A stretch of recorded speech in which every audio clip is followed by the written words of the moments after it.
আজ মঙ্গলবার 24শে অগ্রহায়ণ 2024 সালের 10ই ডিসেম্বর, কন্যা রাশি, কন্যা লগ্ন, ভার্গ সাইনের জাতক জাতিকাদের আজকের দিনটি কিন্তু এক প্রকার বেশ কাটতে চলেছে।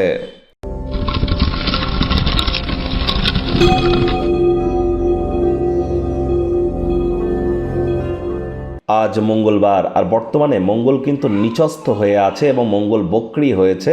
আর তাই অবশ্যই হনুমানজির নাম জপ ধ্যান আরাধনা করুন। কোনো কিছু না পারলেও স্ক্রিনে আপনারা দেখতে পাচ্ছেন একটি মন্ত্র, এটিই বলুন 108 বার, ওম নমঃ হনুমতে ভয়াভাঞ্জনায় সুখম কুরু ফট স্বাহা।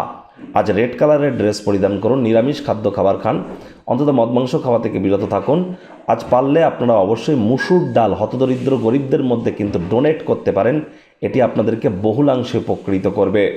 যোগ ব্যায়াম, ধ্যান, প্রাণায়াম বা জিমিং সেন্টার, শারীরিক কসরত যত করবেন তত কিন্তু বেটার। আপনার হাই এনার্জিকে সঠিক ওয়েতে চ্যানেলাইজ আপনারা করতে পারবেন। মহিলা যারা আছেন, বিবাহিত যদি হয়ে থাকেন, অবশ্যই শাখার সাথে পলা কিন্তু আপনাদেরকে পরতেই হবে। ভাগ্য মিটার আজ আপনাদের বলছে 8 আউট অফ 10, ভাগ্য আপনাদের অনুকূলেই থাকবে। তবে স্বাস্থ্যগত ব্যাপারে আপনাদেরকে একটু সাবধানতা অবলম্বন করেই চলতে হবে। আজ ঘৃণার অনুভূতি ব্যয় সাপেক্ষ কিন্তু হতে পারে। কথায় আছে, সকলের তরে সকলে আমরা, প্রত্যেকে আমরা পরের তরে। অন্যকে সাহায্য না করতে পারলেও কারোর ক্ষতি যেন করবেন না। অর্থগত ব্যাপারে আয় ইনকাম বাড়বে। নতুন উদ্যোগ পরিকল্পনার পাশাপাশি নতুন নির্মাণ কার্যের শুরুয়াত আজ করা যেতেই পারে। চাকরিজীবী যারা আছেন তাদেরও আজ অফিসের পরিবেশ এক প্রকার বেশ। বস কলিগদের সাথে ভাব ভালোবাসা বাড়বে, কর্মে গতি অনুভব করবেন। নিজের মেধা, দক্ষতা, ট্যালেন্টের দৌলতে প্রশংসার পাত্রপাত্রীও আপনারা হতেই পারেন। যারা ছবি আঁকা, নাচ, গান, নাটক, কবিতা আবৃত্তি বা কোনো প্রকার অভিনয়ের জগতে বা অ্যাক্টিংয়ের জগতে, ক্রিয়েটিভ সেক্টরে আছেন, দীর্ঘ প্রতীক্ষিত নামযশ খ্যাতি আপনাদের মিলতেই পারে। আজ কিন্তু অবশ্যই যারা রাজনীতিবিদ আছেন, জনসংযোগ বৃদ্ধি করতে পারলে আপনাদেরও পপুলারিটি বাড়বে। বাসস্থান সংক্রান্ত কোনো বিনিয়োগ কিন্তু লাভজনক হবে না, একটু খেয়াল রাখবেন।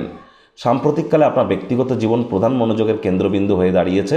তাই আজ আপনারা সমাজসেবায় নজর দিতে পারেন, দান ধ্যান করতে পারেন এবং প্রয়োজনীয় ব্যক্তিবর্গদেরকে সাহায্য করে মানসিক প্রফুল্লতা অর্জন করতে পারেন। শিক্ষার্থী বিদ্যার্থীরা যে কোনো প্রকার পরীক্ষা প্রতিযোগিতায় অবশ্যই সফলতা পাবেন। উচ্চশিক্ষার জন্য যারা বিদেশ যাত্রার কথা ভাবছিলেন, ভাগ্যদেবীও আজ আপনাদের পক্ষেই আছেন। সন্তান সন্ততি থেকে থাকলে তারাও তাদের কৃতিত্বের দ্বারা আপনাদেরকে গর্বিত অনুভব করাবে। প্রেমিক প্রেমিকা, স্বামী স্ত্রী উভয়ের ক্ষেত্রেই বলবো, ফুল ফুটুক আর না ফুটুক, আজ আপনাদের প্রেমের বাগানে বসন্ত। দিনটিকে যতটা সম্ভব রোম্যান্টিক করে তোলা যায় সেই প্রচেষ্টাই আপনাদের জারি রাখা উচিত। অবিবাহিতদের বিবাহের যোগ পরিলক্ষিত হচ্ছে। যারা প্রেমে পড়েননি তাদের জীবনে স্বপ্নের নারী বা পুরুষের আগমন আজ কিন্তু হতেই পারে। একটু প্রচেষ্টা আপনাদেরকেও করতে হবে। শত্রুপক্ষ, বিরোধী পক্ষ আজ কিন্তু একটু হলেও শক্তিশালী থাকছে। পরিবার পরিজনদের উপরে জোর করে নিজের মতামতকে জাহির করবেন না।